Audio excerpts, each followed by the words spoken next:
Boa noite a todos, obrigado a todos pelo interesse em estarem aqui conosco hoje à noite. Meu nome é Fernando Zampieri, sou intensivista do Hospital Vila Nova Star. É um prazer estar aqui com o Thiago Romano, que é o coordenador da UTI do Vila Nova Star, e a nossa convidada hoje, que é a doutora Maria Luísa do Nascimento Moura, falando hoje sobre um assunto de bastante relevância para nós, na prática diária, que são novos antibióticos para gram-negativos. Então, a doutora Maria Luísa ela é infectologista pela Universidade de São Paulo, médica assistente da CCH, do Hospital das Clínicas, do ICHC do Hospital das Clínicas, e supervisora da CCH do Hospital Vila Nova Star. Então, para a gente é um prazer muito grande ter a doutora Maria Luísa conosco aqui hoje à noite. Obrigada pela disponibilidade novamente para falar desse tema. A gente vai seguir o modelo habitual da reunião, então uma explanação de ao redor de 35, 40 minutos, e a gente abre depois para perguntas da plateia, com a ideia de encerrarmos até às 8h30. Então, Malu, muito obrigado de novo por estar aqui conosco, obrigado por ter aceito o convite. Você agora, muito obrigado por estar aqui conosco. Boa noite, obrigada, Zampieri, obrigada, Tiago, pelo convite. É sempre bom falar sobre esse tema, porque é algo que angustia muito, eu acho, né? Tanto os intensivistas, quanto as pessoas que trabalham com CCIH, né? Com esse monte de novas drogas surgindo aí. Eu vou compartilhar a tela aqui. Vocês conseguem ver? Perfeito. Perfeito, Paulo. Gente, eu só vou... deixa eu passar aqui. Os slides estão em inglês, tá? Porque a maioria deles eu acabei aproveitando de uma outra aula, mas acho que não vai ter problema nenhum. Então, hoje a gente trabalha aí, na verdade, há alguns anos, né, com o desafio aí das bactérias multidroga resistentes, e dentro da UTI esse desafio é ainda maior, pelo fato de a gente lidar muito frequentemente com pacientes imunodeprimidos, que têm longo tempo de permanência, que usam muito, né, antimicrobianos por diversos motivos, e que têm aí diversos dispositivos invasivos facilitando a ocorrência de infecções. E dentro dessas infecções por bactérias multiresistentes, a gente tem alguns agentes que são de maior importância, né? Então, se destacam aí o acineto resistente a carbapenêmico, a pseudomonas resistente a carbapenêmico também, as enterobactérias resistentes a carbapenêmico e as estenotrofomonas, que é um agente que começou a aparecer aí depois da pandemia, né? Na verdade, ela já era um agente muito frequente, mas ela começou a aparecer com muito mais frequência depois da pandemia aí do Covid-19. E aí, esses agentes têm mais de 1.600 beta-lactamases descritas, então, diversos mecanismos de resistência que fazem com que o tratamento deles seja desafiador de fato. E aí, quando a gente vai ver o que aconteceu depois da pandemia, a gente vê que esse problema foi ainda maior, né? Esse aqui é um trabalho do Hospital das Clínicas mostrando o que aconteceu com a incidência de MDR no período pós-pandêmico, e a gente viu isso na pele, né? Quem trabalha com terapia intensiva e quem trabalha com controle de infecção viu o aumento importante das bactérias multidroga resistentes no cenário aí da pandemia, seja porque a gente começou a gente não entendia a doença direito ainda, né? Então a gente começou a usar antibiótico de uma maneira bem desenfreada, e isso possivelmente favoreceu o surgimento de bactérias multidroga resistentes.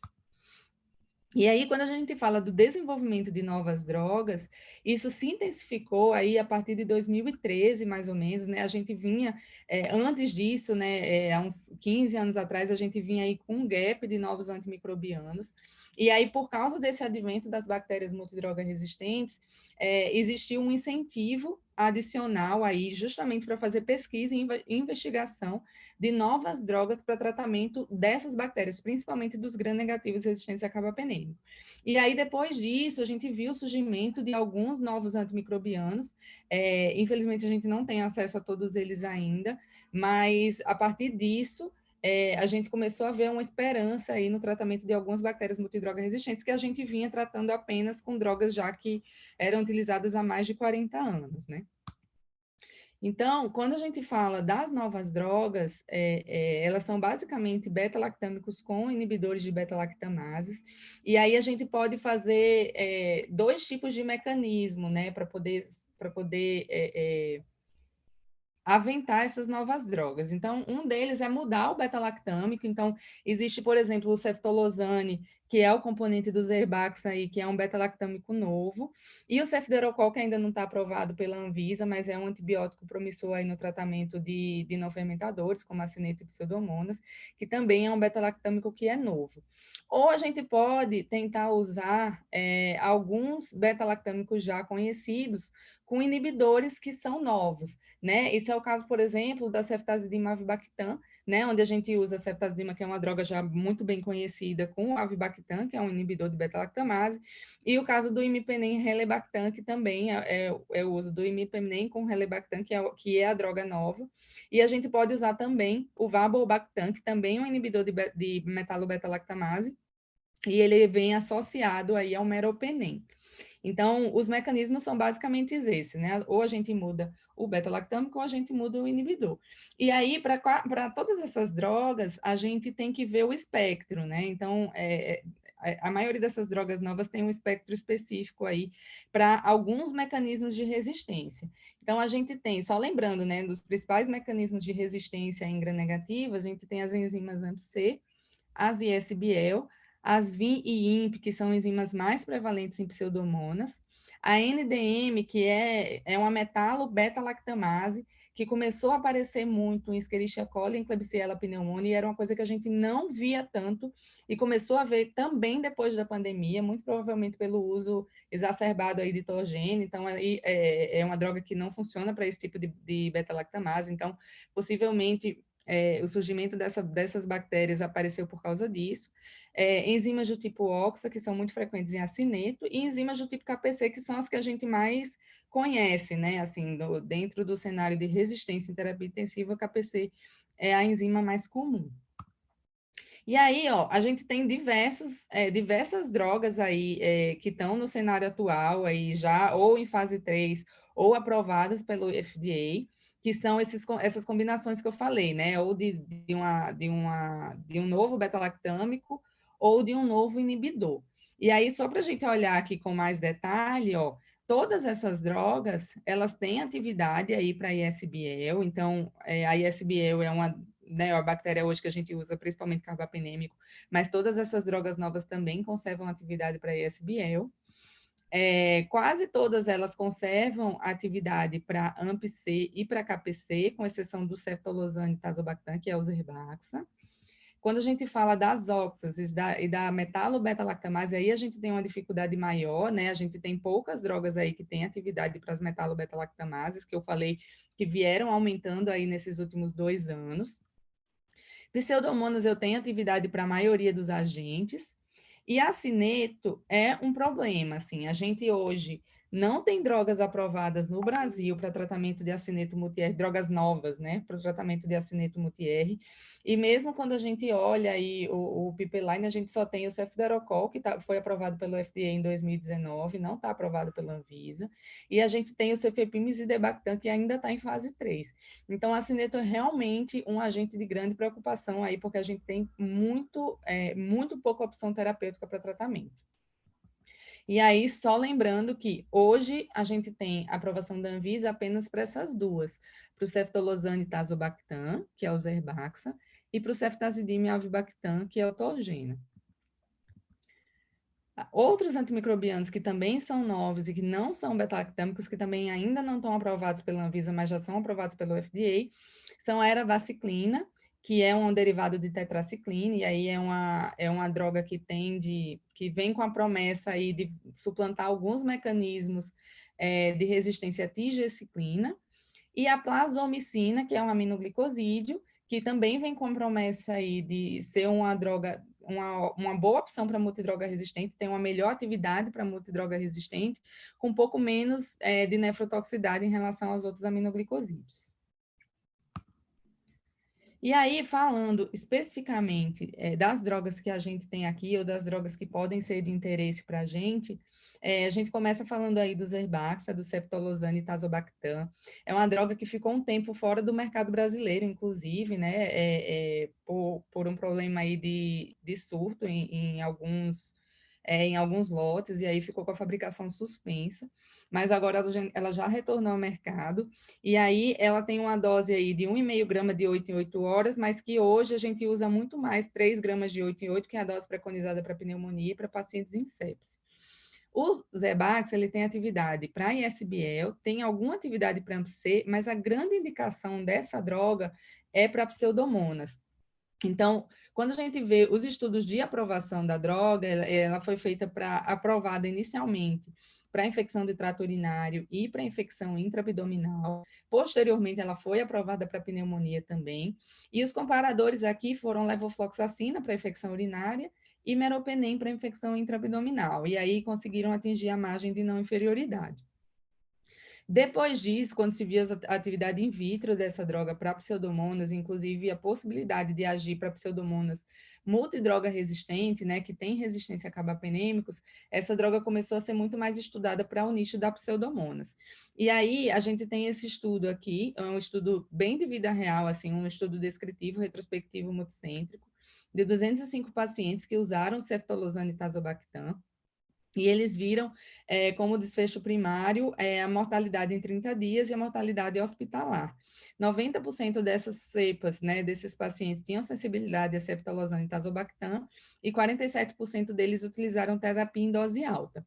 E aí, nesse trabalho, eles viram uma mortalidade de 19%, um sucesso clínico de 73% e cura microbiológica em 70%. Quando eles olham aqui em quem teve bacteremia primária, a mortalidade foi 0. E aí, olhando aqui a mortalidade em quem usou o ceftolozane tazobactam mais que 4 dias após o resultado de cultura, esse número foi maior do que quem usou o ceftolozane tazobactam mais precoce. Então, nesse primeiro momento, né, que a droga era mais nova, o que acontecia? Você só entrava com a droga depois do resultado de cultura e, eventualmente, se o paciente estivesse tendo alguma falha terapêutica.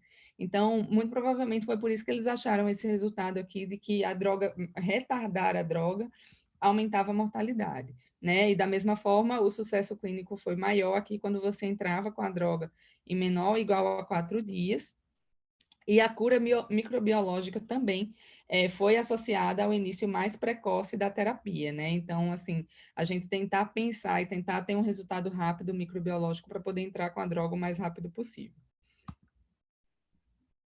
Esse estudo aqui, ele compara o ceftolozane e tazobactam com tratamentos alternativos aí para pseudomonas multidroga resistentes. Então, era o que a gente costumava fazer, né, antes de ter essa droga. Então, para pseudomonas multidroga resistente, a gente costuma usar ou polimixina ou aminoglicosídeo. Então, esse trabalho foi um trabalho retrospectivo, uma corte retrospectiva que tentou comparar os pacientes que usaram polimixina ou aminoglicosídeo para tratamento dessas pseudomonas versus o ceftolozane e tazobactam. E aí eles viram que a terapia combinada era muito mais comum no grupo que usou polimixina e aminoglicosídeo, que realmente é uma coisa que a gente costuma fazer mesmo, quando a gente tem infecções graves e a gente não tem drogas muito adequadas, né, para fazer o tratamento, a gente acaba lançando mão da terapia combinada. E aí, quando a gente vai olhar cura clínica, ela foi melhor no grupo de ceftolozane e tazobactam, e a insuficiência renal também foi menor no grupo de ceftolozane e tazobactam, que a gente, né, é algo que a gente já espera mesmo, sabendo que polimixina e aminoglicosídeo são drogas altamente nefrotóxicas. Então, esse trabalho aqui mostrou que era melhor você fazer ceftolozane e tazobactam versus polimixina ou aminoglicosídeo, no caso de uma pseudomonas multidroga resistentes, né? Lembrando, desde que ela fosse sensível, claro, ao ceftolozane e tazobactam. Os pacientes que não eram sensíveis aqui foram descartados desse estudo, tá? Então, o nicho do ceftolozane e tazobactam é pseudomonas, né? E aí, lembrando que ceftolozane e tazobactam não tem atividade para KPC, que é um dos agentes mais comuns que a gente tem aí, quando a gente tem um cenário de multidroga resistente na unidade de terapia intensiva. Então, a gente não consegue usar o ceftolozane e tazobactam como terapia empírica, a não ser que a gente não tenha um problema com KPC na unidade, que é uma coisa infrequente na situação que a gente tem hoje, pelo menos em São Paulo, né? Então, é uma droga que a gente deve usar realmente quando a gente tem um agente já com perfil de suscetibilidade demonstrado. E aí, a droga que veio para fazer o tratamento da KPC foi o ceftazidime-avibactam, que é o Togena, né? E aí, essa é a droga realmente muito mais usada hoje em dia. A dose dela é de 2,5 gramas de 8 em 8 horas, tem que ser feita uma infusão de 2 horas. E ela é aprovada para infecção do trato urinário, infecção intraabdominal e pneumonia.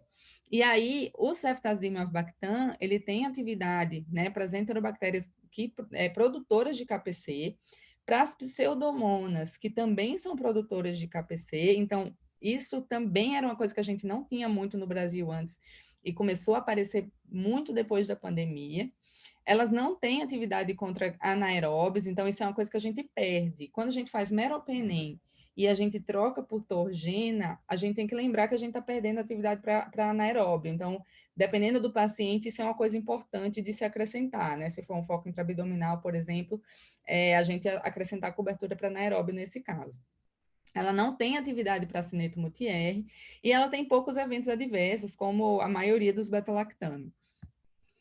E aí, os estudos de aprovação do Togena utilizaram como comparador os carbapenêmicos, né? Então, inicialmente, né, os estudos de aprovação de não inferioridade foram todos versus carbapenêmicos, apesar disso ser uma droga que o nicho dela é justamente para bactérias resistentes a carbapenêmico.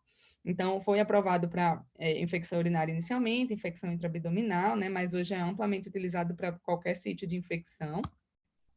E aí, os trabalhos que vieram depois disso foram justamente para tentar demonstrar a efetividade do ceftazidime-avibactam para bactérias resistentes a carbapenêmicos, né? Então, esse estudo aqui, unicêntrico, retrospectivo, com 109 pacientes aqui com bacteremia por Kleb resistente a carbapenêmico, demonstrou aqui, ó, um sucesso clínico maior nos pacientes que utilizaram ceftazidime-avibactam, então esse primeiro gráfico aqui, versus os pacientes que utilizavam carbapenêmico mais aminoglicosídeo, ou carbapenêmico mais colistina, ou outros esquemas de antimicrobianos, né, que é o que a gente costumava usar para esses pacientes que tinham resistência a carbapenêmico. E aí, aqui mostrando, ó, nesse trabalho, o que foi associado a sucesso clínico em 30 dias foi você ter bacteremia primária, ou seja, uma infecção de corrente sanguínea, né, sem outro foco, e o tratamento com ceftazidime-avibactam, que foi aqui determinante também para o sucesso clínico desses pacientes. A gente olhando aqui a sobrevida de 90 dias, também foi melhor no grupo de ceftazidime-avibactam, e a nefrotoxicidade também foi menor no grupo do ceftazidime-avibactam, quando comparando com o grupo que usou aminoglicosídeo ou colistina, que também é algo que a gente já espera, né? Visto, de novo, que essas drogas são muito nefrotóxicas. E aí, esse outro estudo, um estudo assim, melhor desenhado, né, prospectivo, multicêntrico, em 18 hospitais dos Estados Unidos, também comparou aí a ceftazidime-avibactam com colistina, né, 46% desses pacientes tinham bacteremia, e 77% desse grupo era resistente à colistina. Então, a gente também usou muito inicialmente o Togena nesse sentido, né? Quando a gente tinha KPC resistente à colistina, que a gente não tinha outra opção terapêutica. Isso, por exemplo, no HC, que é um serviço público e que custo é uma questão muito importante, né? Essa é uma droga que ainda é muito cara, a gente acaba reservando para esses pacientes aí que são resistentes à colistina. E aí teve um isolado aqui desses pacientes que era ceftazidime-avibactam resistente. E aí a gente vê aqui, ó, o tempo para tratamento não mudou entre os dois grupos, a duração do tratamento também não. O grupo que usou ceftazidime-avibactam tendia a usar menos antibiótico, né, menos outros antibióticos, menos combinações de antibióticos. E aí aqui é o desfecho de eficácia. Então, a gente vê aqui que o desfecho de eficácia mostra uma mortalidade menor, né, no grupo de ceftazidime-avibactam, que no grupo de colistina. Então, isso aqui, os pacientes que morreram, né, durante a internação. Aqui, pacientes que ainda não tinham ido para casa, estavam vivos no hospital. E aqui, pacientes que tiveram alta, tá? Da mesma forma, aqui no desfecho de segurança, a gente vê uma nefrotoxicidade, aqui é nefrotoxicidade não observada, né? Uma nefrotoxicidade menor no grupo do ceftazidime-avibactam que no grupo da colistina. Então, uma droga que parece ser realmente mais eficaz para o tratamento de bactérias resistentes a carbapenêmicos e com menos eventos adversos. E aqui são alguns trabalhos que mostraram o uso da ceftazidimab-bactam como terapia de resgate, né, em alguns pacientes que aí já tinham falhado inicialmente a regimes a terapias combinadas com carbapenêmicos, mostrando aqui, ó, que os esquemas que utilizaram ceftazidimab-bactam foram melhores que os esquemas que não utilizaram ceftazidimab-bactam também nesses pacientes que têm bactérias resistentes a carbapenêmicos. Esse aqui é o trabalho lá do HC, né, que também fez esse uso compassivo aí do Torgena para tratamento de KPC colistina R. 29 pacientes adultos, 41% com bacteremias, 10% com pneumonias, 48% desses pacientes fez terapia combinada, e aí eles, uma cura clínica aí de 82%, cura microbiológica em 100%, e uma mortalidade em 30 dias de 51,7%. Então, esse foi um estudo, inclusive, que foi feito antes da aprovação do Torgena no Brasil, né? Por isso que foi feito esse uso compassivo aí. E hoje a gente acaba reservando, dentro do HC, a gente acaba reservando o Torgena para esses tratamentos mesmo de pacientes KPC colistina R. Mas, né, nem tudo são flores, então a gente tem já descrições de resistência aí da KPC a ceftazidimab-bactam. Isso acontece principalmente na KPC3, mas isso é algo que a gente vê cada vez mais na nossa prática. Então, acho que realmente, quando a gente começou a usar muito essa droga, a gente começou a ver vários mecanismos de resistência envolvidos. E aí, em alguns desses mecanismos de resistência, inclusive, existe a restauração da suscetibilidade a carbapenêmico, né? Isso, inclusive, era uma das alças mais comuns aí, quando a gente conseguia ver um paciente que durante o tratamento ficou resistente ao ceftazidimab-bactam, ele acabava restaurando suscetibilidade a carbapenêmico. O que fazer nesses casos ninguém sabe muito bem ainda, às vezes alguns autores mandam fazer terapia combinada, mas fato é que essa não é mais uma droga que a gente já pode usar com tanta tranquilidade assim, né? A gente já tem aí cada vez mais relatos de resistência.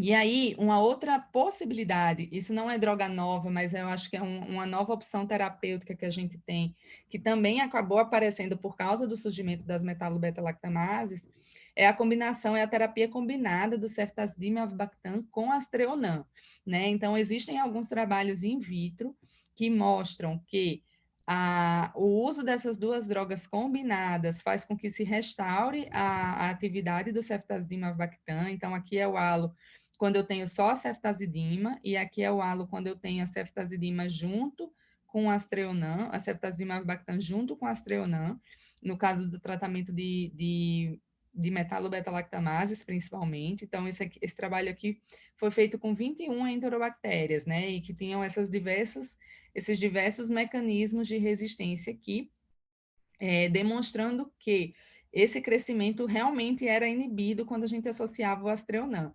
Então, aqui, essa linha azul e a linha vermelha são o uso do ceftazidimab-bactam e do controle, né, sem o astreonam, e todas essas outras linhas aqui embaixo são com o uso do astreonam em diferentes concentrações. Então, demonstrando que esse efeito sinérgico pode contribuir para a morte bacteriana. Então, aqui é um outro trabalho que também demonstrou isso. Então, algumas cepas aqui produtoras de metalobeta-lactamases, né, principalmente NDM.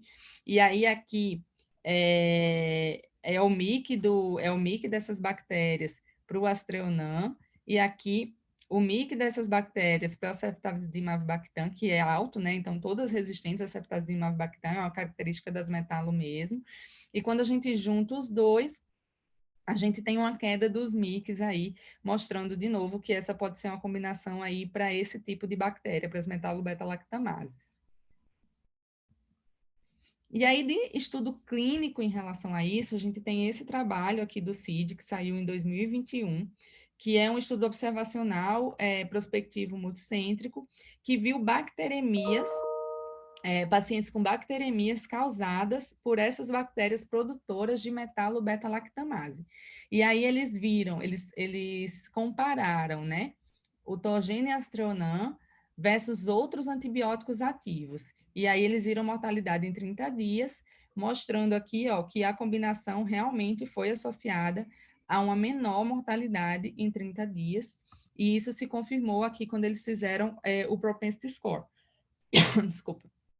Então, quando eles fizeram o propensity score, eles demonstraram também uma menor mortalidade em 30 dias dessa combinação, menor falha clínica no D14 e menor tempo de permanência desses pacientes que usaram essa combinação, tá? De ceftazidime avibactam com Aztreonam.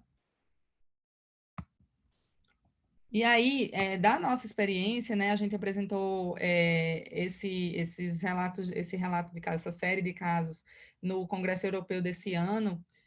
A gente tratou 9 pacientes aí na unidade de terapia intensiva do Vila Nova Star, sendo que 4 pacientes tinham Klebsiella pneumoniae produtora de metalo-beta-lactamase e 5 tinham Stenotrophmonas maltófila.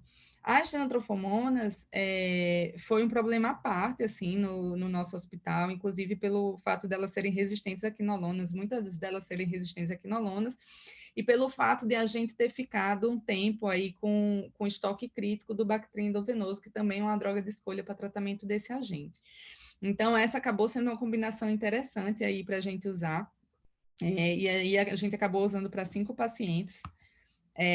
A gente teve aí pacientes com a média de idade de 64 anos, a maioria deles eram homens, né? Eram 8 de 9 pacientes eram homens, e aqui estão as culturas, né, que foram isoladas, 2 deles em sangue, 4 em secreções traqueais, 1 em lavado broncoalveolar, 1 em secreção abdominal e 1 em amostra urinária. E aí, 3 deles usaram monoterapia mesmo com ceftazidime, avibactam e Aztreonam, enquanto os outros pacientes usaram combinações de drogas, né? Então, a gente também teve algumas estenotrofomonas aí que tinham alguma sensibilidade para polimixina, por exemplo, e a gente acabou usando, e bem como as klebsielas, né?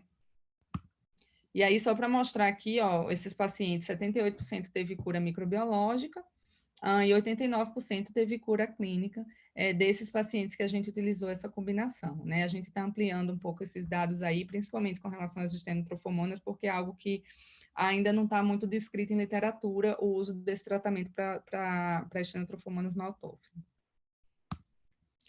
E aí, beleza, a gente viu essas drogas todas, e aí a gente se pergunta se agora, finalmente, a gente vai poder largar as polimixinas, né, que a gente tanto utilizou aí como terapia para tratamento de agentes multidroga resistentes. E aí a resposta é que para terapia empírica ainda não, né, pelos diversos motivos que eu já falei. Ceftolozane e tazobactam, a gente poderia usar para Pseudomonas multi-R, para bactérias ISBL, mas a gente não recomenda para terapia empírica, porque não tem atividade para KPC. O ceftazidime avibactam é um tratamento que finalmente veio, né, para acabar com a KPC, para a gente ter um tratamento adequado para a KPC, mas não tem atividade nem para as metalo-beta-lactamases que cresceram nos últimos anos, nem para o Acinetobacter. E aí a combinação de ceftazidime avibactam com Aztreonam, apesar dela ser uma terapia promissora aí para MBL e para metalo, né, e para as estenotrofomonas, tem que ter um teste de sinergismo para poder fazer, então eu também não consigo fazer terapia empírica com isso, e a gente ainda tem poucos dados clínicos acerca desse uso, né? Então, o único trabalho em pacientes realmente é esse trabalho do CID aí de 2021. E aí, só para falar um pouco do cefderocol, que é uma droga que a gente não tem ainda disponível no Brasil, mas é uma droga que talvez seja aprovada aí pelo fato de ter atividade para cineto multi-R. Então, é uma droga que tem atividade in vitro aí para as enterobactérias produtoras de carbapenemase, pseudomonas, acineto, e ela pode ser utilizada para infecção urinária complicada e para pneumonia associada à ventilação mecânica. E é uma droga que tem um mecanismo diferente, né? Ela é chamada de sideróforo. Então, ela usa a maquinaria de transporte de ferro da bactéria para poder entrar na célula. Então, isso é uma coisa que faz com que ela tenha um mecanismo adicional aí de entrada na célula que os outros beta-lactâmicos não têm. Os estudos de aprovação foram versus meropenem também, né? Meropenem ou meropenem-nisolida, e mostraram aí não inferioridade. Mas o que interessa para a gente é realmente saber se é uma droga que a gente pode utilizar para o tratamento de multidroga resistente, né? E aí, o que a gente tem é esse ensaio clínico aqui aberto, multicêntrico, que viu pacientes com pneumonia nosocomial, infecção de corrente sanguínea e infecção do trato urinário complicada, que comparou cefdierocol versus a melhor terapia disponível aí por 7 a 14 dias para o paciente com multidroga resistente. E aí aqui tinha polimixina, tinha aminoglicosídeo, tinha antigeciclina. E uma coisa que chamou a atenção desse trial, eles falam que é um trial, é interessante assim ler, porque eles não se propõem a fazer análise estatística com esse estudo.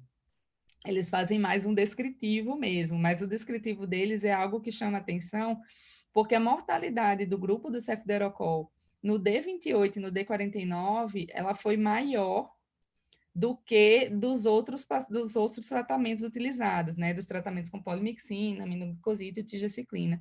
Nesses pacientes aí que tinham bactérias multidroga resistentes, a maioria desses pacientes tinha Acinetobacter. Então, apesar dessa droga ser uma promessa aí para o Acinetobacter, foi um estudo que deu um banho de água fria aí.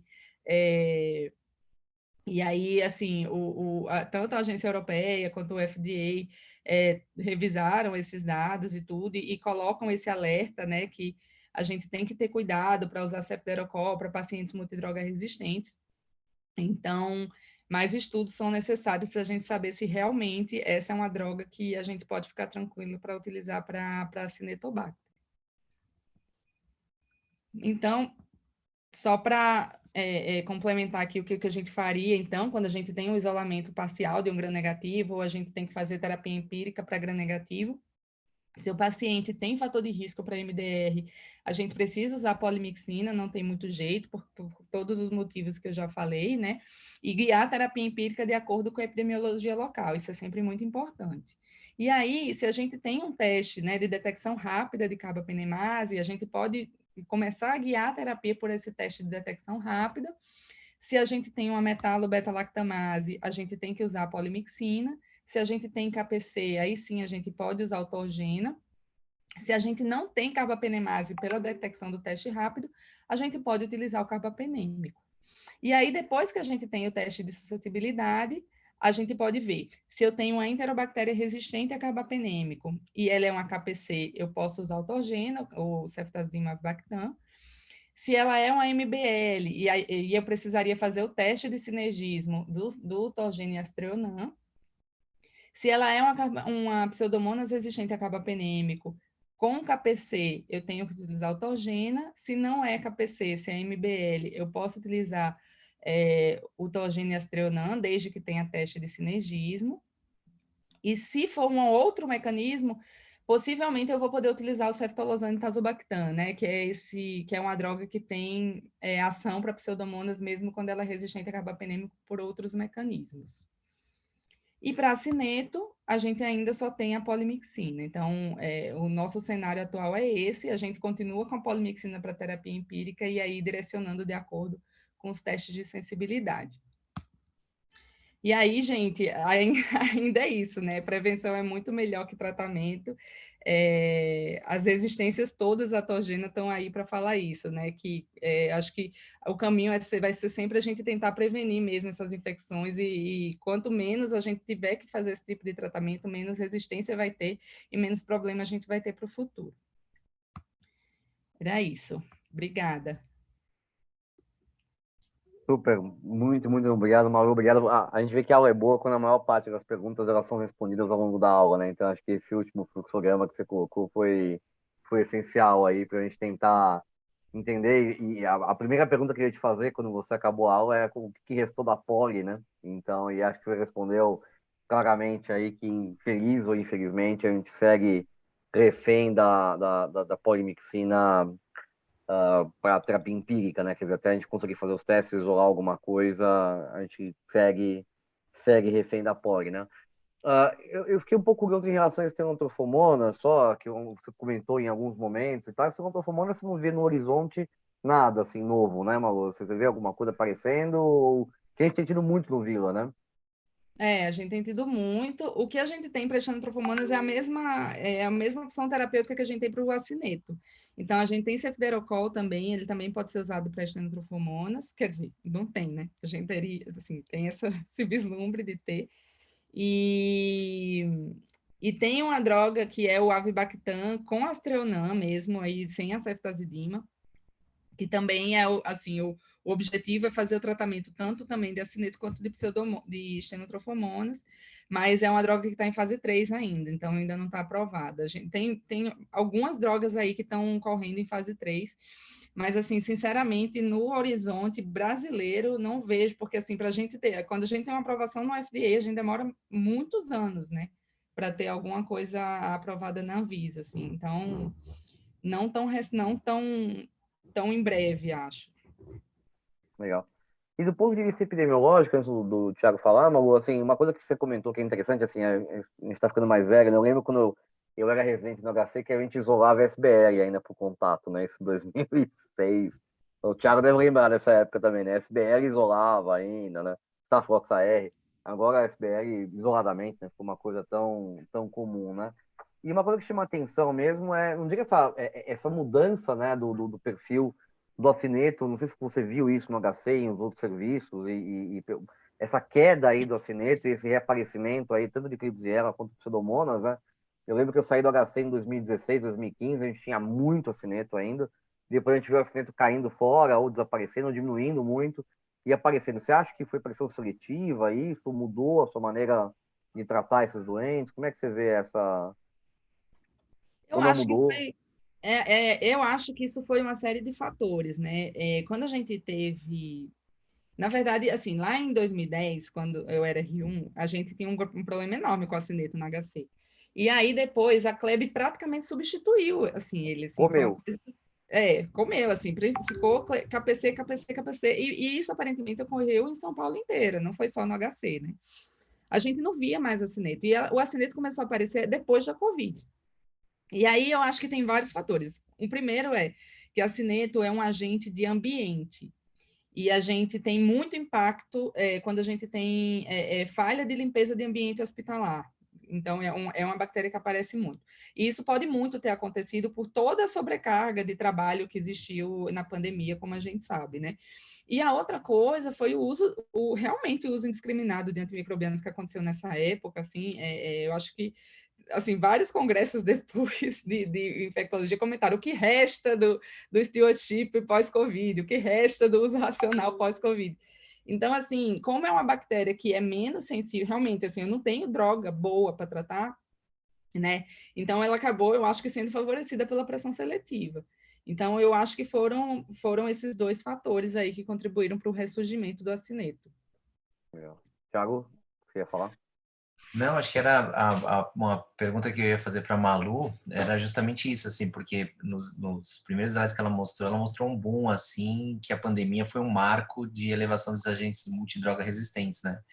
E acho que ela já respondeu ali a hipótese tanto do uso de antibióticos de amplo espectro, mas também a questão de sobrecarga, isolamentos, enfim, tudo isso que a gente já vivenciou na pandemia. Uma dúvida que eu tenho assim, Malu, acho que do tratamento empírico ficou bem claro, né, que a polimixina tem o seu espaço ainda, mas pelo que eu entendi, pelo que você trouxe de evidência, o tratamento guiado, tanto Zerbaxa como Torgena, seriam melhores opções do que eventualmente aminoglicoside e polimixina, né? E uma dúvida que eu tenho, assim, mais para o pessoal de equipe multi que tá assistindo também, é sobre infusão estendida disso, se há evidência disso, assim como a gente faz para carbapenêmico no hospital, Sim, se sim. alguma coisa.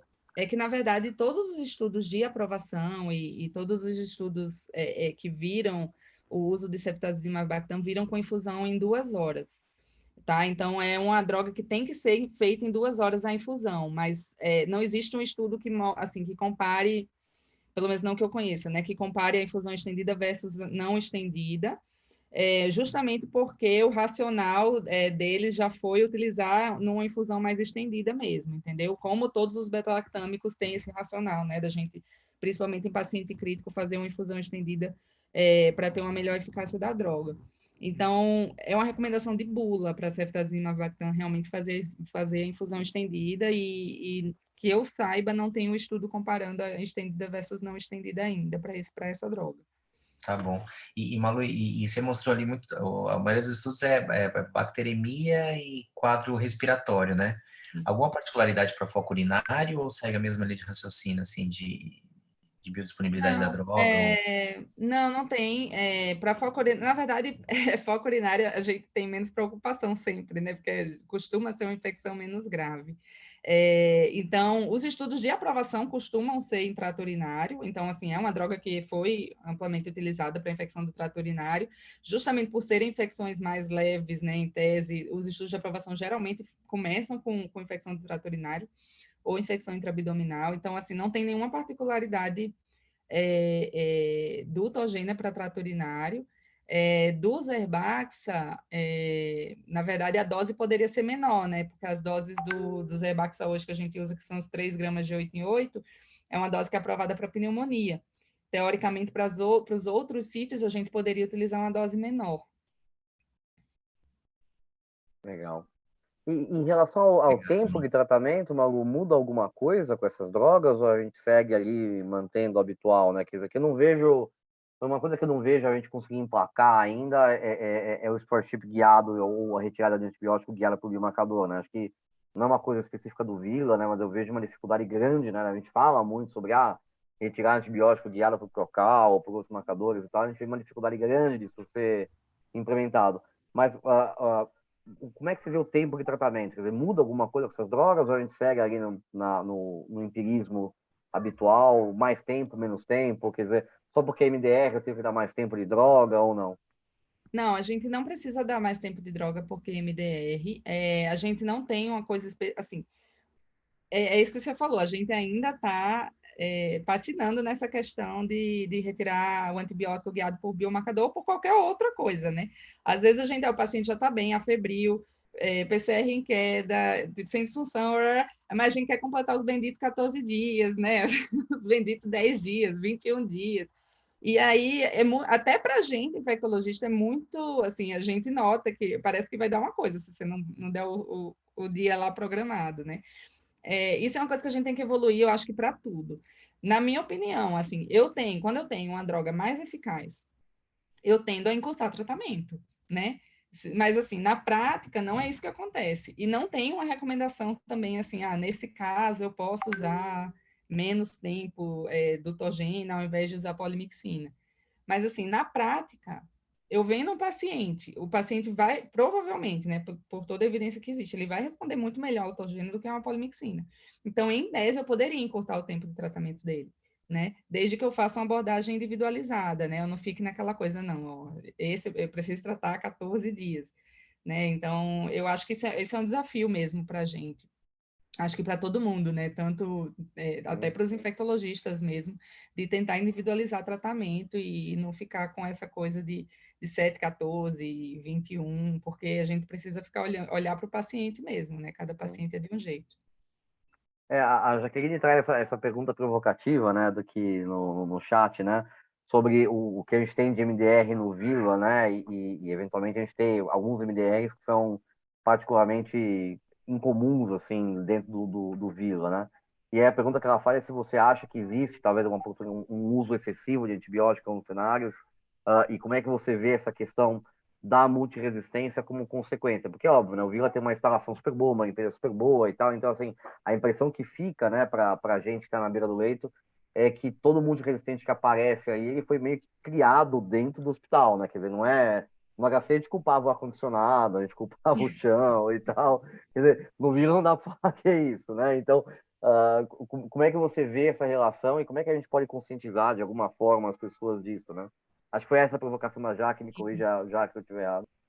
Sim. Eu acho assim, gente, a ocorrência de multidroga resistentes é sempre multifatorial, assim, seja no hospital público, seja no hospital privado, seja enfim, né, no hotel 5 estrelas, sempre é multifatorial.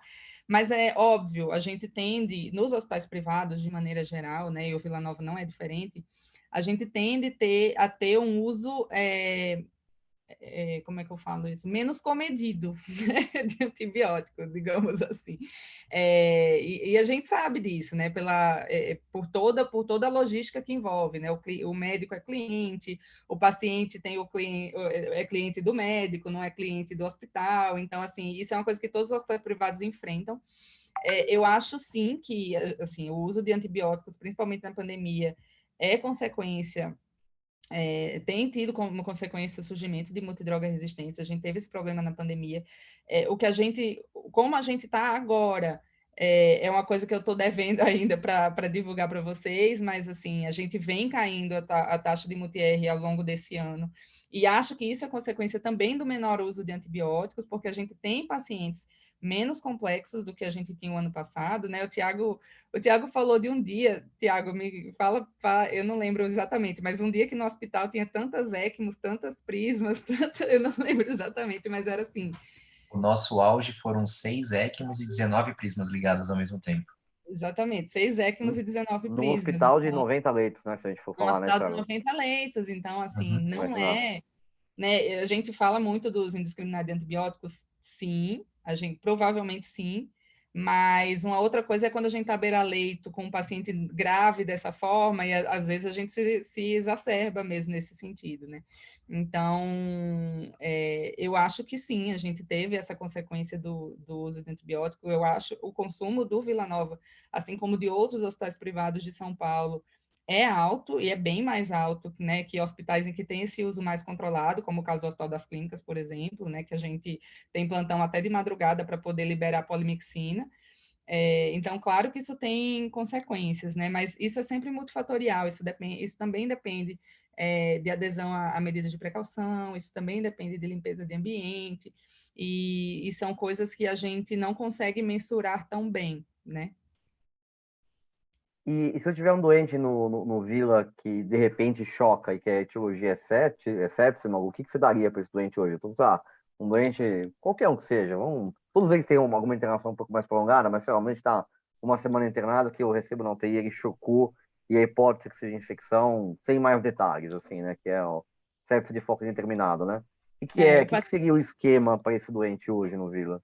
o paciente da UTI, que choca hoje, a gente preconizou vancomero, poli e Bactrim, pelo fato de Xenotrofomona ser o principal agente de infecções respiratórias no Vila Nova. Na unidade de internação, a gente não tem esse problema. Então, se o paciente vem da unidade de internação, por exemplo, não tem histórico de ter passado na UTI, a gente tem recomendado o vancomero para quadros de sepse, mas com choque séptico, estabilidade hemodinâmica, aí a gente pede para associar a polimixina. Legal. Coitado, eu tava lembrando, né, Thiago? A gente pegou a época do Tavocin ainda, com o esquema de amplo espectro no HC.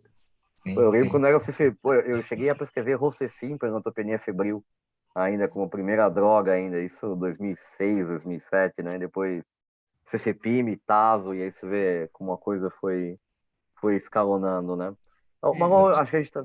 Uma outra pergunta que eu fiquei fazendo, Tem em uma, relação... uma Pode falar. pergunta, Zampi, acho que tem uma pergunta do José Célio no QNI. Ok, eu vi agora. A pergunta do Zé Sério é muito boa, né? Que é sobre. Isso é uma pergunta legal, de fato, né? Que é esse retorno, né, do Astrionan, né? Quando a gente olhava no antibiograma Astrionan até 5 anos atrás, a gente falava, nossa, ninguém mais usa isso e tal. E aí, de repente, o Astrionan ele aparece aí. E aí a questão que o Zé Sério traz é a questão de se o Astrionan talvez induza a resistência mais rápida, se você utilizaria num ciclo mais curto ou não, ou qual que é talvez de fato é uma pergunta muito boa. Qual que é a importância do Astrionan nesse momento atual aí? Nossa, essa é uma ótima pergunta mesmo, assim. O Astrionan, historicamente, ele é o marcador das metalobeta-lactamases, porque ele aparece lá como sensível no antibiograma das bactérias resistentes. Apesar disso, a gente não usa ele isoladamente, assim, né, na maioria das vezes, porque geralmente essa bactéria tem outros mecanismos envolvidos que desenvolvem resistência durante o tratamento. Então, esse retorno do Aztreonam aconteceu realmente com a lógica do sinergismo. Então, de tentar melhorar a atividade da ceftazimabactam para essas bactérias produtoras de metalobeta-lactamase. Então, eu acho que isso é uma coisa que vale a pena falar mesmo, para a gente não ter esse cuidado de não usar o Aztreonam isoladamente, ou se usar, né, monitorar esse paciente mais ativamente para poder né, para poder ver se realmente a terapia está funcionando. Legal. A gente está quase daqui a pouquinho chegando no fim. Eu só queria mais algumas perguntas. O chat está aberto ainda, né? A gente tem mais uns 6, 7 minutos ainda para discutir. E a fosfomicina, Malu, que a gente não viu na sua aula, a fosfomicina, e não foram poucas as vezes que alguém me mandou para escrever e tinha que mandar vir algum comprimido da Tailândia, aquelas coisas de sempre. Que fim, não, isso é um problemas críticos ali, né? Tem, mas vem na Tailândia, aquelas coisas de sempre e tal. Que fim levou a fosfomicina?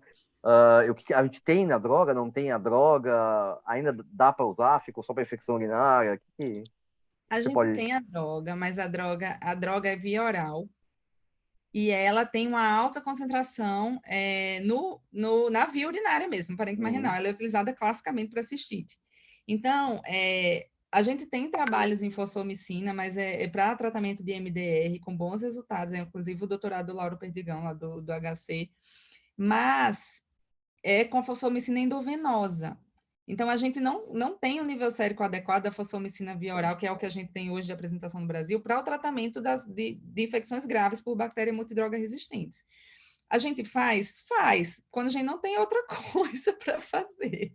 Então, para tratamento de infecção urinária é ok, né? Assim, acho que a gente pode usar com mais tranquilidade.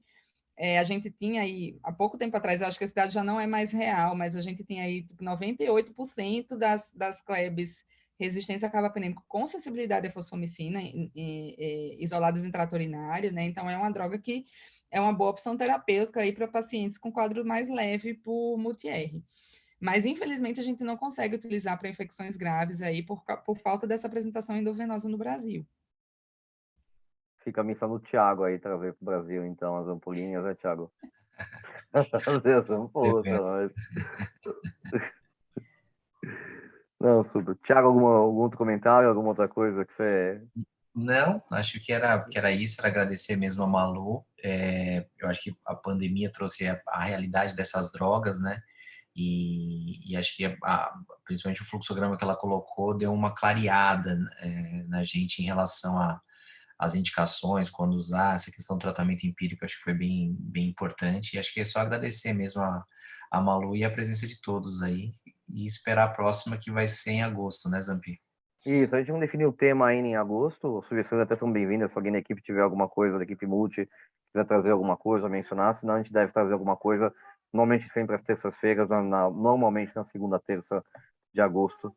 Mas acho que era isso, Malu, super, super obrigado pela sua presença aqui hoje, pela sua participação, obrigado mesmo, foi super, super legal. Obrigado a todos que participaram aí, a gente bateu mais de 30 pessoas conectadas aqui, então obrigado a todo mundo da equipe que entrou. Boa noite aí a todos e bom descanso aí, boa semana para vocês. Obrigado, Zampi, obrigado, Malu. Obrigado, pessoal. Boa Obrigada, noite. boa Obrigado, noite. Malu. Tchau, tchau.